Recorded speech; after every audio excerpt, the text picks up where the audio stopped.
Good morning. I'm Raleigh Flynn. I'm the president of the Foreign Policy Research Institute, and I'd like to welcome you to our program this morning on women and diversity and national security, which is a really important topic, one that I'm deeply interested myself in, and I know many of our audience members are too. We have a particularly distinguished panel this morning. We have this morning Michèle Flournoy, who is the co-founder and managing partner of WestExec Advisors. She's also the former co-founder and chief executive officer of the Center for a New American Security, where she currently chairs the board. She also served as Undersecretary of Defense for Policy from February 2009 to February 2012, and was the principal advisor to the Secretary of Defense in the formulation of national security and defense policy, oversight of military plans and operations, and in the National Security Council deliberations. We also have with us my former colleague and still current friend, Darrell M, who's the Chief Operating Officer for MOSAIC Security, a strategic management crisis advisory firm. He's also an ABC News contributor and subject matter expert on North Korea, Iran, and terrorism. He had a distinguished career in the CIA and served multiple tours as a station chief, deputy director of the Counterterrorism Center, chief of the Africa Division, and chief of the CIA's iconic training center. He also received CIA's Distinguished Career Intelligence Medal and the George H.W. Bush Award for Excellence in Terrorism, as well as the Directorate's Manager of the Year. We have also with us today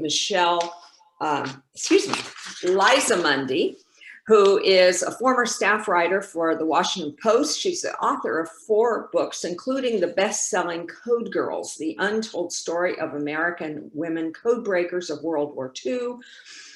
This was a New York Times bestseller, a Washington Post bestseller, a Wall Street Journal bestseller, and it also won some awards, including the Best General Audience Intelligence Book of 2018 from AFIO, which is the Association of Former Intelligence Officers. She's also a senior fellow at New America, which is a nonprofit, nonpartisan think tank. Before we, Liza, I assume I can also say that you're writing a current book on women of the CIA. So yeah. The topic she knows very well. So before we get started, I'd also, as always, like to thank our members and our supporters. Without you, we could not do these programs. They're free to you, but they're not free to us. So do consider becoming a member of FPRI or a donor. I'd also like to encourage you, if you have questions, put them in the Q&A box at the bottom of your screen. Preferably not the chat, but if you put them in the chat, I'll look for them there too. But do put them in the Q&A because we encourage your questions. I'd like to start with Liza, since she's really taken a deep historical look at this issue through the various books she has written and is writing, and ask her, where are we on this issue of diversity in national security? Where have we been and where are we now? How much progress have we made? Well, that's a great question, and thank you so much for having me. It's really a privilege to be part of this extremely distinguished panel, so I'm thrilled to be here. And, you know, in many ways, we are trying to rebuild the diversity that the intelligence community once had, and then largely lost or dismantled. It comes as no news to anybody in this discussion that we have, I think the latest count is 17 intelligence agencies in Washington, D.C. We have intelligence agencies that exist to oversee other intelligence agencies. But at the dawn of our, the birth of our intelligence community, we didn't have any of that. And our modern intelligence community was born really with a surprise attack at Pearl Harbor, which was the event that propelled our country into World War II.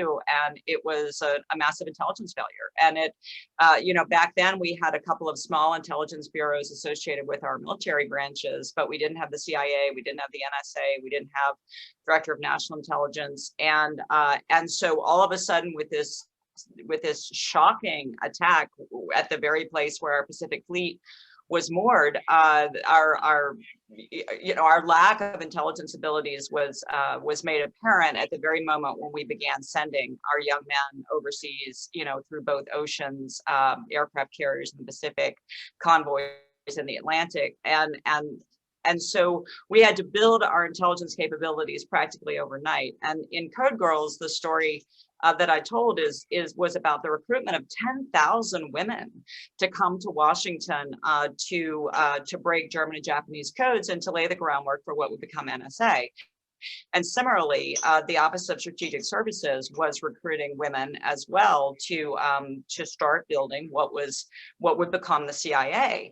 And so at the dawn of our intelligence community, it was very female. In fact, our code breaking operation, which was larger than England's, was more than half female. And so it was a moment of what today we would call inclusion. And it wasn't because we were, it didn't come from any high-minded belief that women would bring unique talents, although there were stereotypical ideas about women at the time, that women were sort of more better at low-level, painstaking, tedious work, and had better attention to detail. So there were some stereotypical notions about women, although there was also a fear that women were gossipy and couldn't keep a secret. But in general, it was because we needed to draw from our whole talent pool, and it wasn't perfect in obviously, the military services in World War II were segregated. And so the initial push was to recruit white women. The initial push, both the CIA, what would become the CIA and what would become the NSA, was college-educated women. So that was a small pool. But as the war went on, the Army's code-breaking operation had an African-American code-breaking unit.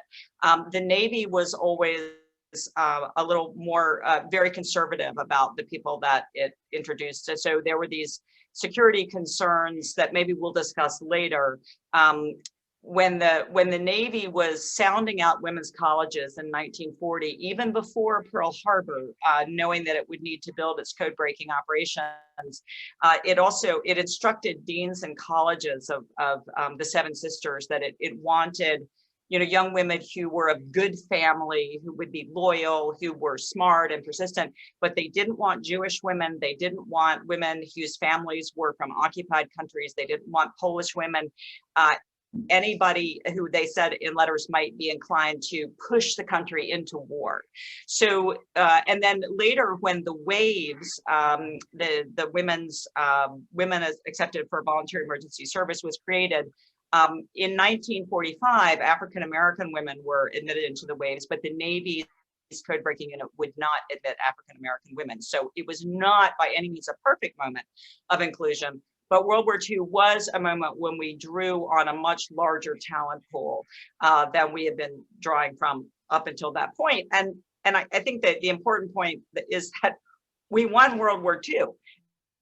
In part because the Allied powers were more willing to be inclusive than the Axis powers were. I mean, Japan and Germany, by definition, were not inclusive. And in England, Canada, New Zealand, Australia, all these countries did admit women into their military services and into their intelligence services. And in many ways, women were ideally suited to be intelligence officers because people believed that the work they were doing by definition had to be unimportant. And when the women came to Washington, they were told that this was top secret intelligence work, that they were not to tell anybody. Of course, what they did, they were not to use certain terms on the streets of Washington in case they were overheard, and that they would be shot if they talked about the work that they did. And they were told that if anybody asked what they were doing, that they should say they were secretaries. And so people would believe that, they believed that women's work had to be unimportant. And in fact, it was incredibly important. It was one of the reasons we won the war. So then what happened after the war is all this was dismantled. The women were told, thanks very much, go home, start the baby boom, get married, don't ever tell anybody what you did. Some of the women did stay on, and the NSA in the 1950s and 60s had a number of very prominent women. The first super grades at MSA were 3 women who came out of the war, and Ann Kerr Christie rose to become the first female deputy director of NSA. Some of the women at the OSS stayed on at the CIA. So, but so much of this talent and capability was lost after the war. These big institutions that were created were very male dominated. And so there wasn't really a second wave of women who came behind the wartime women. And so as a result, starting in the 1980s and 90s, we had to start rebuilding what we had during this moment of this brief moment of inclusion. Thanks, Liza. That's really interesting. Michèle, it's pretty much accepted as doctrine now that diversity is a good thing, that's good for our national security agencies, and that having a diverse workforce helps us do our jobs better. Can you comment on that? And can you put some sort of, anecdotes or evidence behind that? Sure. Well, thanks for convening this discussion and such a great panel. I'm honored to be with all of you. I do think, for a long time, there's been people have made a moral argument about why diversity and inclusion matters. This is the right thing to do. It's the moral thing to do. It's the ethical thing to do. We want a national security cadre that looks like America because we are a democracy and because we want to live our values. But I think what's happened more recently is you've had a number of studies that actually look at organizational performance related to diversity. And Harvard Business Review has published a number of these. And it basically has found that when you have boards of directors, when you have leadership teams that are fully diverse or more diverse, it actually affects the bottom line. It affects organizational performance, the quality of decision-making, and for private sector entities, how they perform financially. And it's an obvious thing in that if you think about, if you really open up your talent pipeline to draw from the entire population, you're dramatically increasing your talent pool, and you will be able to get the best and the brightest from across that pool. I think a place like the CIA, and I will let Darrell speak to this, they've come to do a much better job of recruiting talent on a more diverse basis and getting a more diverse kind of entry-level classes through the door. But I was part of a diversity task force that John Brennan put together when he was director.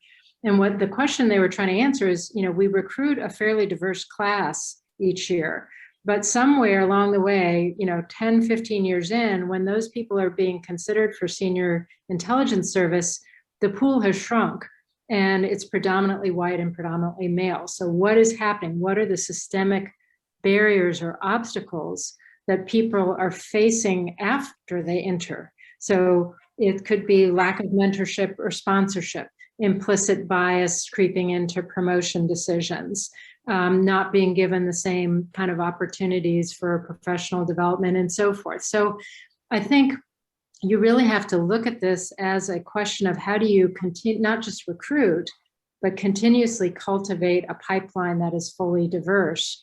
And that really becomes both a leadership and organizational culture question. And we've seen progress ebb and flow with that. Obama administration put a huge emphasis on this. It got better, both in the IC, but also in DOD. Trump administration didn't really care about this. It was the most, by all statistics and, white male leadership across the agencies of any administration since the Reagan administration. Now you see Biden coming in, he cares about it. So again, you're starting to see the change. But I think overall we've been making progress because people do understand that it actually affects decision-making performance. But we've got a lot of work still to do. Thanks, Michèle. Darrell, you spent many years overseas and serving in places, as many of CIS officers do, where their cultural norms and views on diversity are different from our own. Can you comment on some of if there are any anecdotes about that? And I know I have a few, having served overseas in some places where I stood out. But go ahead, Darrell. Tell us, is it a disadvantage or an advantage? I never once saw being Black as a disadvantage, not from birth, and it's a lot to do with how I was raised. But even in the foreign service, even serving abroad, it was always an icebreaker. It was always something going on in the United States, either historically or currently, where someone would, well, what do you feel about this? And I know what they were asking was, how do I feel about this as a Black man in a nation that doesn't always, and historically hasn't always recognized and appreciated, the contributions that we have. So I was always able to use those and turn that to my advantage, to our advantage as the agency. But writ large, I can tell you, even those people who are known as being racist or non-inclusion never had a problem dealing with me as an American, because that's how they saw me first. And it was quite interesting. We're both old AF hands, spent a lot of time on the African continent, and racism isn't just black and white. When I arrived in Nigeria, I was the first Black chief in that area ever, I believe. And the Nigerians I think they had a problem accepting the fact that their senior agency representative was a Black guy. And my introduction to them, it was 3 rings of security. The first ring of security, the guy kind of literally the dog to the side, looking at me like he just couldn't register. He saw my name, he knew who I was, he was expecting me, but he wasn't expecting this. And by the time I got to the second gate, I mean, literally the jaw on the second guy dropped. And by the time I parked the car to go to the third gate, I pretty much had about enough. And the guy that was at the gate, and he literally looked back. I said, okay, please let everybody in your service know that the new chief is a Black guy, because clearly you guys, he's like, no, that's not what I meant, sir. That's not what I meant. I'm like, it's exactly what you meant. I don't care if it's coming from a Black Nigerian or if it's coming from a white Russian. That reaction, you know it when you see it. Women know when they see something and immediately has something to do with their sex, just like people of color know, and you just kind of ingest it and deal with it. So it's not just the white people in the world. Sometimes it's our own folks. So that's what I always found interesting and fun. And no, I never saw any of it as a disadvantage. And what I felt was an advantage was being underestimated, which many people listening today have used that to their own advantage. I love when I'm being underestimated because I can see it coming. I know it's coming. And I just sit there and I let them dig their hole. And then I basically, in their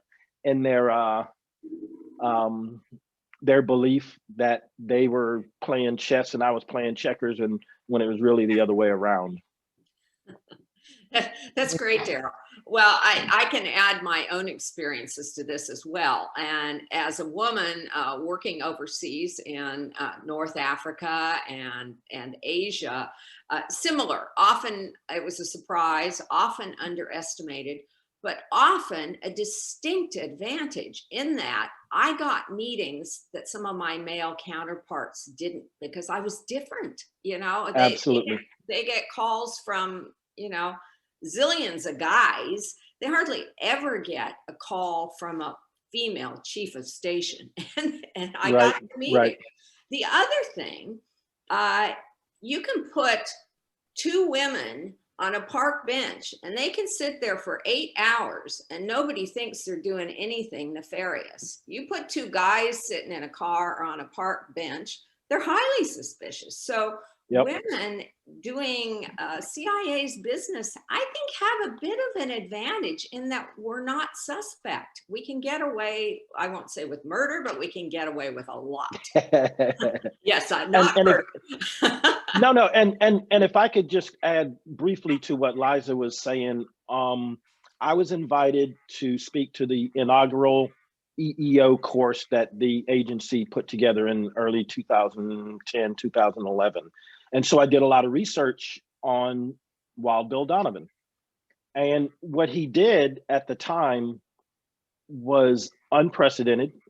He hired women, Blacks, Jews, even one Jewish gay guy. Everybody knows Mo Berg may have been Jewish. You've seen the books, you've seen the movies. So, and people laugh when I say this, and Catholics. So he invited into the government women, Blacks, Catholics, and Jews. And again, after the war ended, go back to the kitchen, go back to the fields, go back to, wherever you came from. So we lost that momentum. But the OSS and the CIA, its roots, its DNA is absolutely in inclusion and in diversity. And it has been proven in every sector, in every industry, time and again. The more voices you have, the more people you have looking at a problem set, the better chances of you coming to finding the right solution. And there's never one right solution, but there are always wrong decisions by not having the proper mix of folks at the table addressing, whatever the problem has to be. And because there's a panel on women and diversity, of course, you got a Black guy and 2 women. But my champions at the agency, but largely of the 5 people that I consider, like the folks who helped me through, 3 of them were white males who never once considered me anything other than a colleague. So there are a lot of champions out there. And my fear in this whole discussion is that we're losing those people who can be our allies in this discussion, who feel like, oh my God, I'm being put in a box, or I'm being put into this category where I don't belong, and people are afraid to say the wrong thing. But please, everyone out there listening, recognize those champions and allies around there might be those white males that never had a chance to actually speak up or speak out, and now is that time. Yeah, thanks, Darrell. Another issue, sort of historically, semi-historically, that I'd like to bring up is there have been some noted leakers and traitors, whichever category you put these folks in: Monica Witt, Edward Snowden, Chelsea Manning, Anna Montes, Chi Mak, Noshir Gawadia. And I would ask, some would say that, they were all convicted for leaking national security secrets, and some of them were persons of color or female, and some would argue that increased diversity leads to increased security risks. How do y'all feel about that? Maybe Liza, or whoever wants to answer that one, take it. So, but there are certainly other traitors and leakers. Aldrich Ames, who, some would argue got a pass for a long time for being part of an old boys network. I'm not an expert in all these cases, but we could certainly point in the writ large lineup of traitors and leakers. Don't you think there'd be as many who were, speaking of Donovan, there were any number of the people who were passing secrets to the communists during the war, who were part of the old boys network, who specifically didn't come under suspicion because they were part of the old boys network. Yeah. I haven't seen studies on this, but I'd be very surprised if the ranks of leaders and traitors was anything but dominated by old boys. Can you say so, Kim Philby and the Cambridge group? Right. Now, I did do a little research, and it's the Defense Personnel Security Research Center. There's 150 cases of only during the Cold War. 139 of the traitors were men. That's 93%. So if you're looking at statistics, if you're looking at the reality of what has happened, the preponderance, 93%, is that it's going to be a male. And of those, 80% are white males, or 85%. I'll have to go back and look at the actual figures. So that just blows their argument out of the water, that it does not improve or increase the chances. It actually goes in the other direction. Yeah, Michelle, were I was you? just saying, well done to bring some data to the discussion. That's, I mean, Yeah. yeah.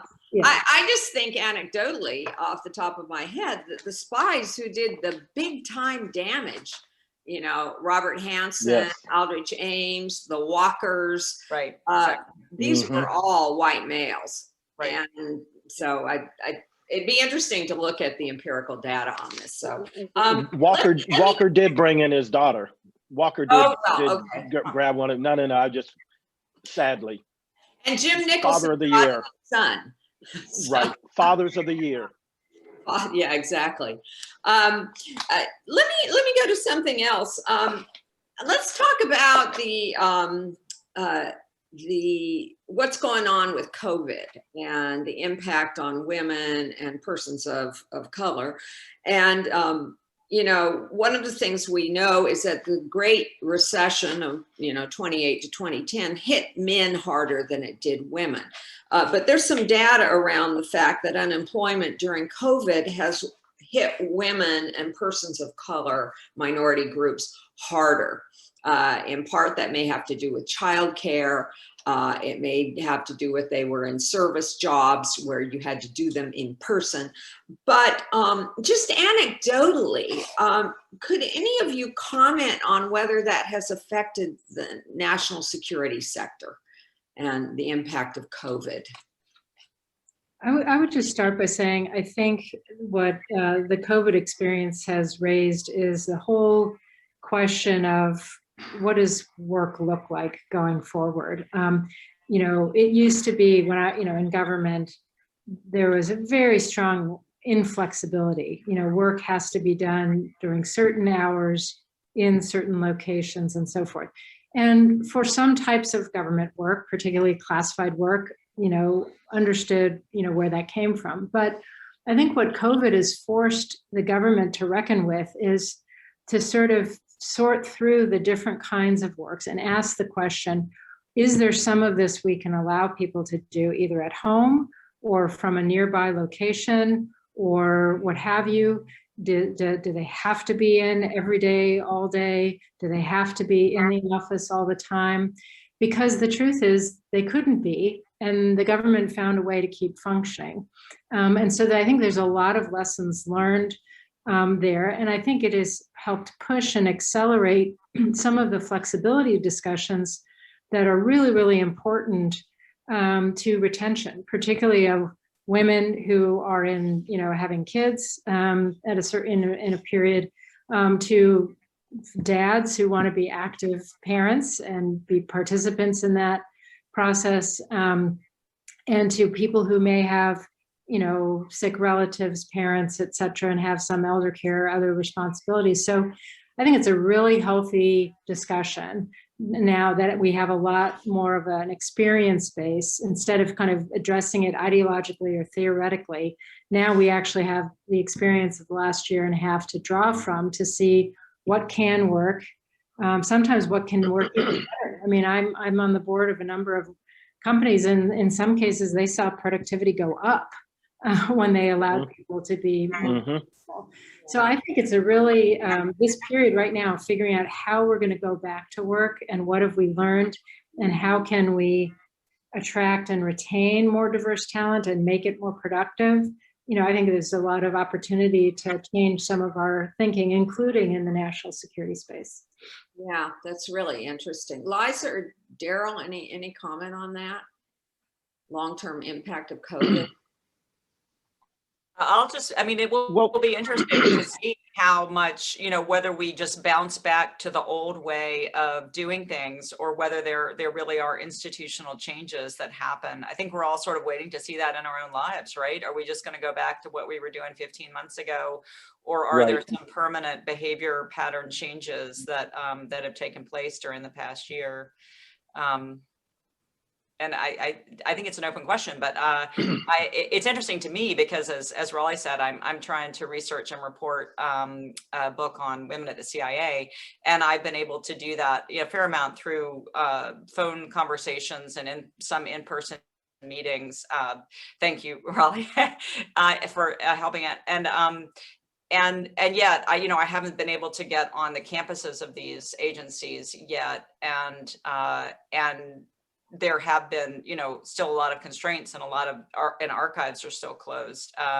So I don't, and I know it is particularly challenging when people are dealing with classified information. You do have to be on site. So I feel like it's an open question.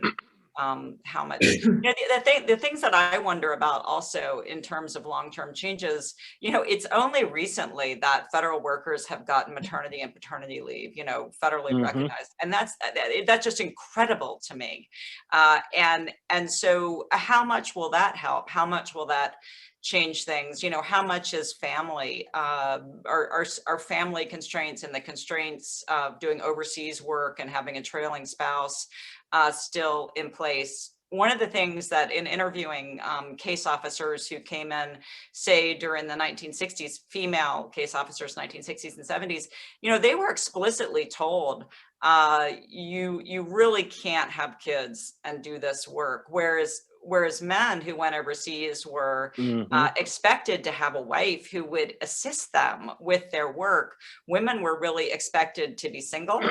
And if they were married, they were certainly expected not to have children. So there are these really ingrained anti-family attitudes toward women.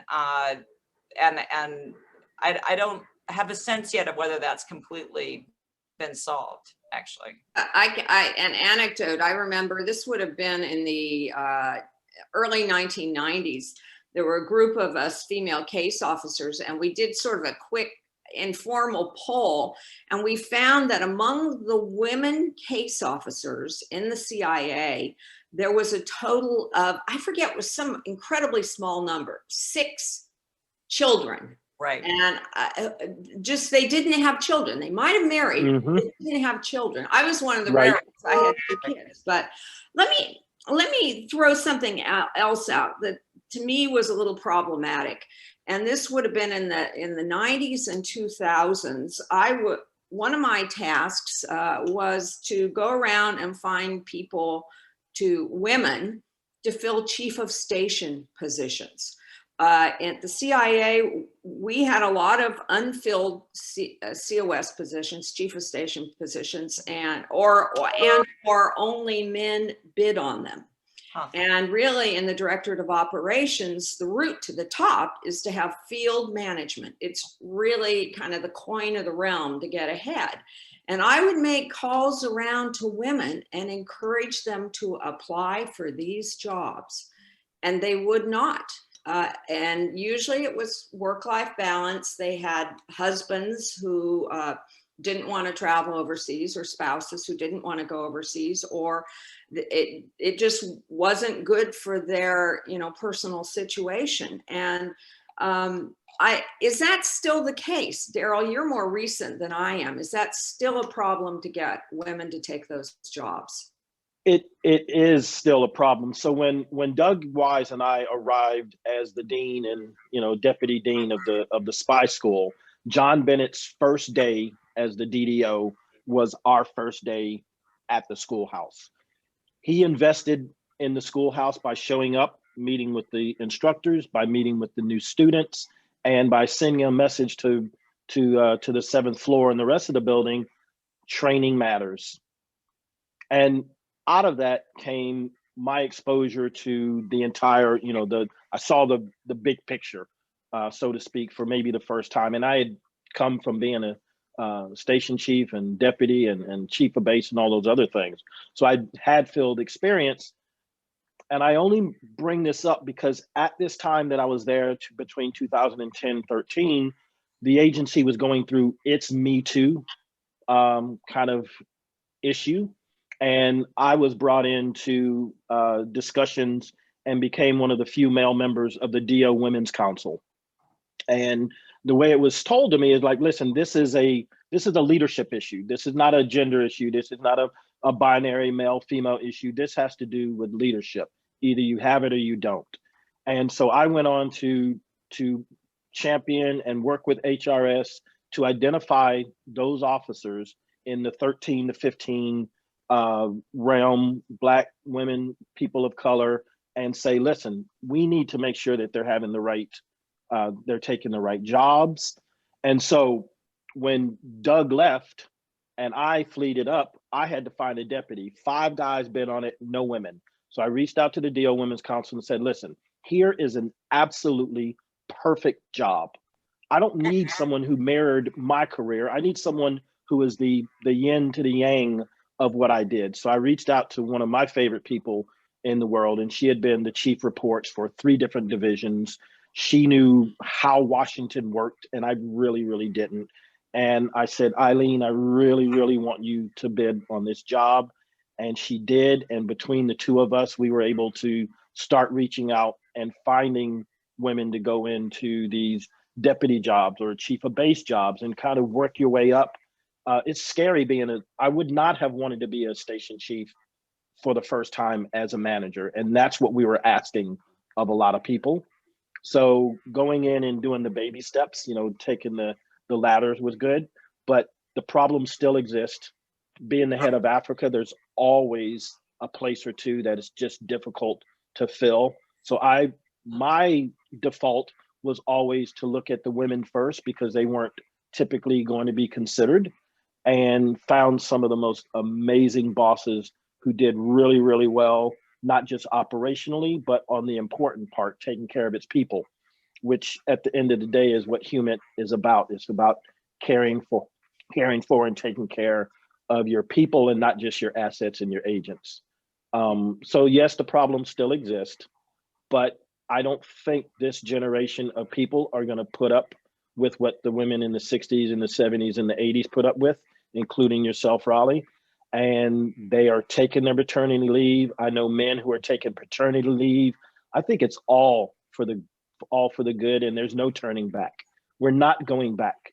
You might think you're going back to the way it was.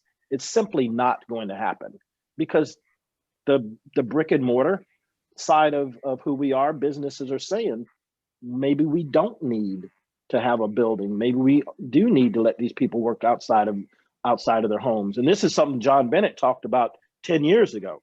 He's like, so you're telling me that we can report from a hotel in Beijing, but we can't have somebody report in from Vienna, who's 3 miles away from CIA headquarters? Like, how does that make sense? It can be done. It has been done, and it will be done in the future. The question is, how do we make sure we're doing it securely? Yeah, that's interesting. Michèle, looking from the DoD perspective, there are certainly, I could say, a lot of what are considered traditionally male jobs, and of course, even the officer corps. We now have the first African American head of their Secretary of Defense. So has DoD faced similar problems in that pipeline issue, getting women and people, diversity into those upper level jobs? Absolutely. Let me start with the military side. I mean, up until the Obama administration, there was an exclusion policy that women couldn't serve in certain combat roles. And like the CIA, if you want to punch your ticket to get to general officer, to get the highest ranks, you needed to have that combat experience. That was seen as a fast tracking mechanism. So you were basically, by excluding women from combat roles, officially, you were also excluding them for being competitive in certain, in the promotion competition. So that when that policy was changed, that was a key milestone, so that now, the truth is the policy followed the reality. Women were already serving in combat, but it just wasn't officially recognized as, combat designated roles. So that the first thing you got to do is, as Darrell said, is you got to make sure all of the jobs are open to all of the qualified people. But then I think the other thing has been to really, it's a leadership question, and describing what he did.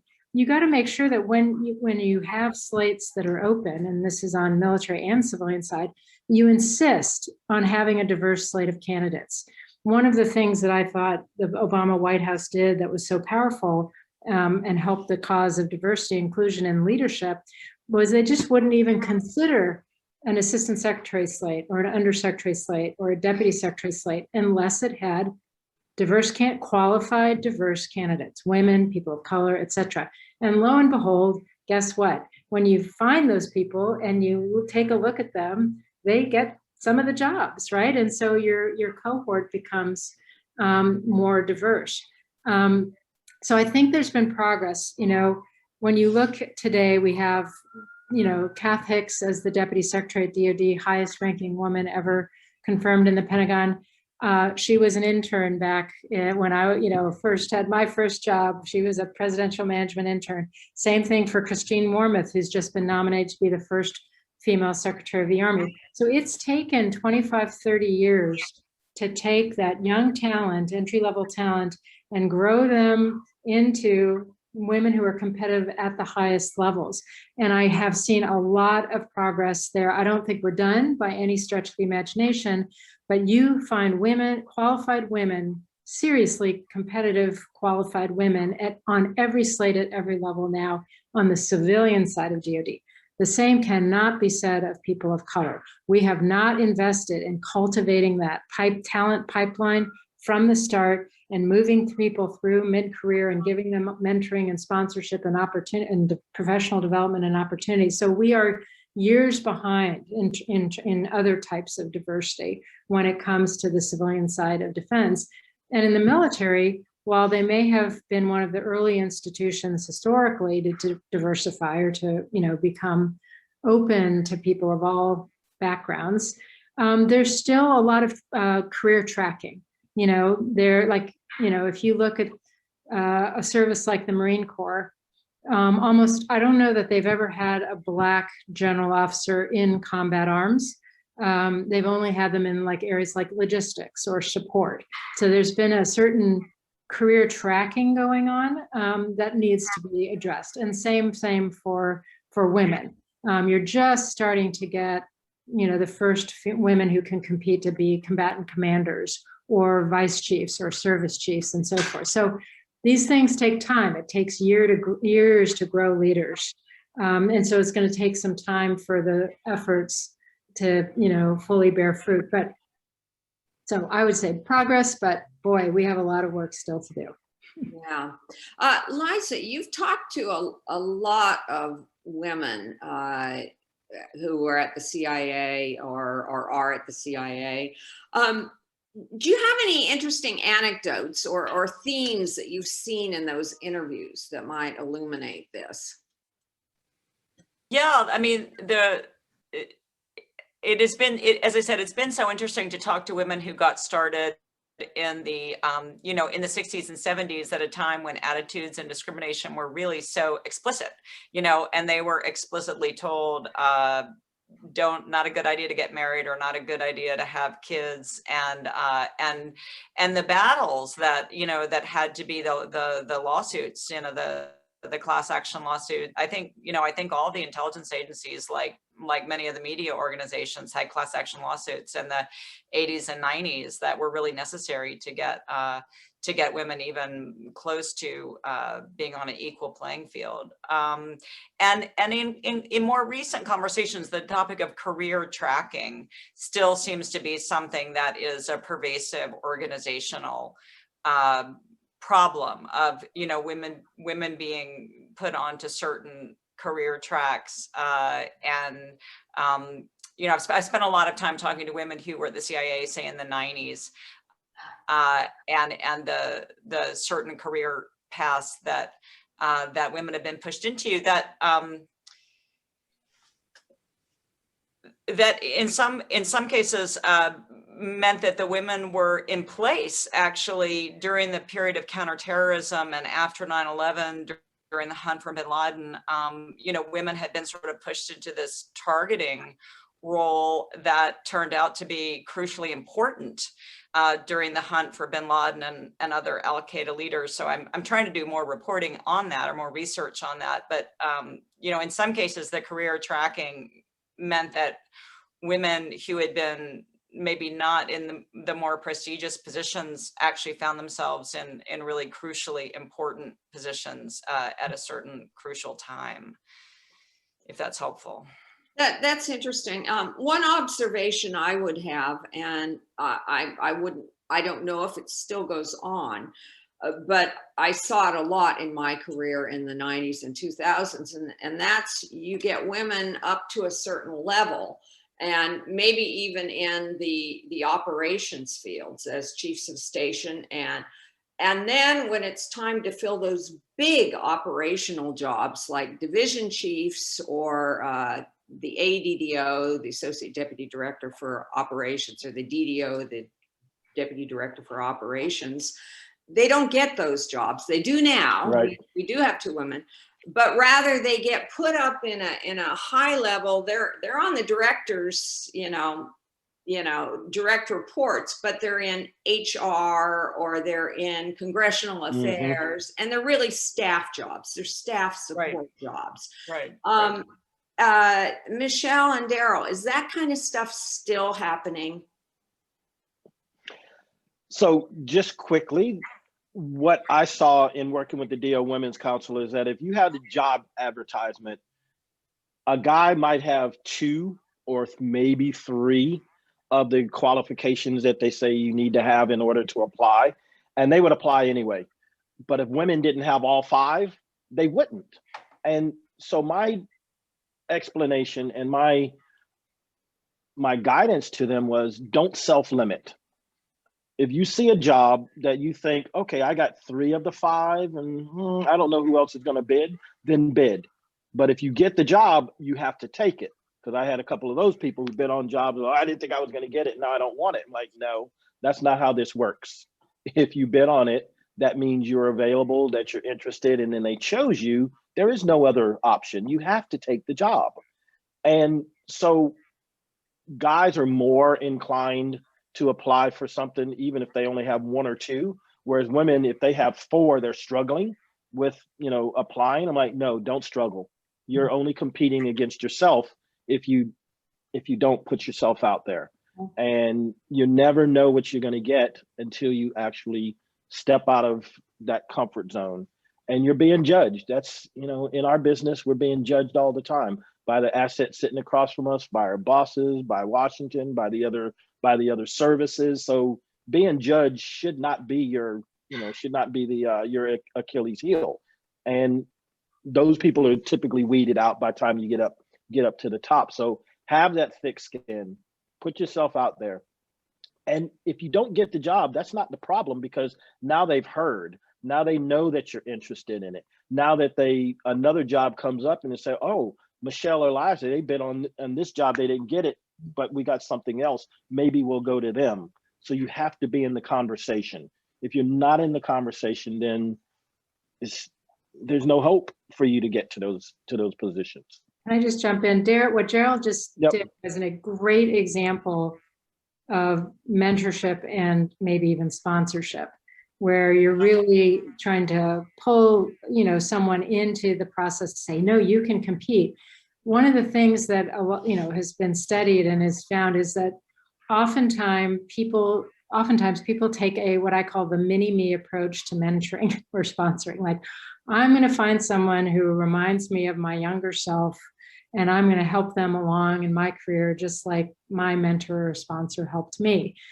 If you take a mini-me approach to mentoring, and the dominant leadership is of a certain, only one type category of person, male, white, etc., that's a problem, because then it's sort of a self-perpetuating machine. And so back to one of the points that was made earlier, having those champions who are willing to mentor people and sponsor people who don't remind them of themselves, who are different, or in gender or background or ethnicity or whatever, but they're just really talented and really good. I mean, most of my mentors were men, because there weren't women there to mentor me, right? And we should really encourage that, that we should be mentoring and supporting the best talent that's out there, whether it looks like us or not, because that's the only way people are going to get the kind of advice that Darrell just gave, to those women who, encouraging them to take the risk and apply, take the risk and try. Yeah.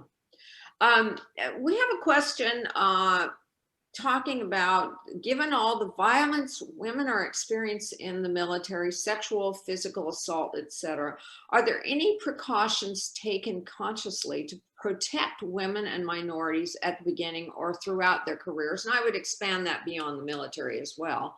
I don't think this problem is unique to them.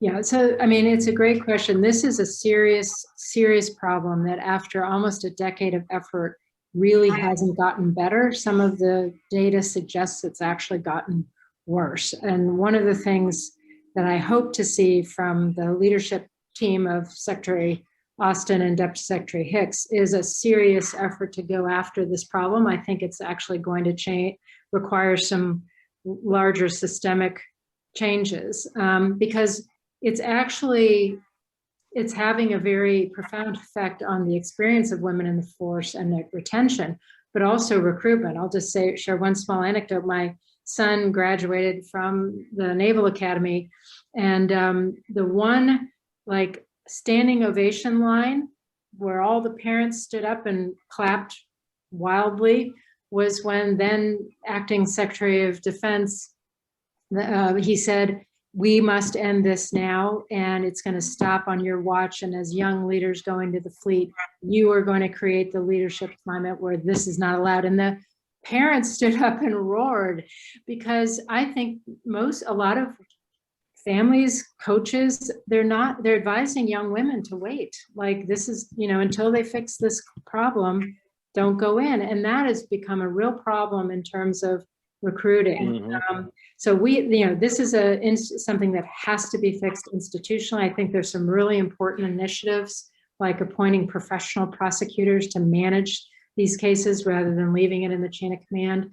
There's certain things like that that we just have to try to get after this. And we have to make it a primary criteria, leadership criteria for anybody who's going to get promoted, that they are going after this in their sphere of influence and stomping it out. It's just completely unacceptable for our all-volunteer force and for the military we want to have that reflects our values and our standards of behavior.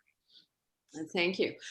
We have about 5.5 minutes left, and so I'm going to just go around to each of you for some final closing comments. Take a minute or two, because we pride ourselves in starting on time and ending on time. So, Liza, we began with you. Why don't we begin with you on this round? Yeah, well, thank you so much. This has been a great discussion. And I think the only other point that I wanted to make that I've been trying to understand during the course of my research looking at the CIA, it's one thing to talk about, like Raleigh and Darrell, your experiences as CAFES officers and chiefs of station in the field, dealing with, being abroad and dealing with people in foreign countries. And the other interesting thing for me has been talking to women who are dealing with the culture of headquarters, and and just understanding how bureaucracies can be in their own way more difficult to sort of penetrate these ferociously intellectually competitive environments with people's ambitions and understanding there's something called the hall file, right, where it's what people say about you in the hall that might or might not actually be in your report. And so it's just been interesting to me to try to penetrate these different cultures, the culture of overseas, but then the culture of Washington, these very mature now developed Washington bureaucracies, and helping people navigate headquarters seems to me really quite a challenging thing. Darrell? Well, I arrived at headquarters after 18 years, either in the field or in training. So my introduction to headquarters and the bureaucracy that exists there started in 2013, 23 years into my career. I absolutely do not recommend that anyone's first foray into the battle that is DC start, when you're a, 1 or 2 star general. I was ill-equipped, but I had a great team around me, and I had people who helped me recognize that the hall file does exist, but don't let it sway or don't let it be the determining factor in making your decisions. That's what you has to be fact-based on the performance evaluations and everything else. So I think the fact that we are discussing this, the fact that this panel exists, change is happening, and change has been happening for decades. And we just got to keep that momentum going. We got to keep the discussion going. We got to keep we got to let people know that there are all these commercials that are out there, all the recruiting commercials that are saying, oh, the CIA is now woke. I don't really care for that word woke. Those are people who already exist within the agency. These aren't actors. These are people who are there reaching out to other people like them and saying, I'm here, you can come here too, and you can be successful. That's the message that needs to be out there. And it's getting out there and getting more. So I'm proud to be a part of that effort too. Thank you, Raleigh. Thanks, Darrell. Michèle, we'll let you close this out. Well, again, thank you for hosting this great conversation. Diversity is central to the performance of the national security enterprise and to our ability to meet the very large challenges that we are facing in the future. You have to think of it as a talent pipeline, a 30-year pipeline, and you've got to work at every level, from bringing people into, interesting them in certain educational experiences, to recruiting them, to professional development and training, to mentoring and sponsoring. And we need to be investing in the data and analysis to really understand where are the blockages, where are things going off the rails, where are we not getting the results we want, so that we can use that to really inform kind of policy interventions to fix the breaks in the system. And ultimately, this is a leadership issue. And I think any person who has responsibility for managing or leading other human beings should have, as part of their performance criteria, are they creating a diverse team? Are they creating an inclusive environment, an environment of belonging where people can do their best work and make their best contributions? And that should be a central leadership criteria for everyone across the enterprise. So again, thank you for hosting this great discussion, and learned from all of you.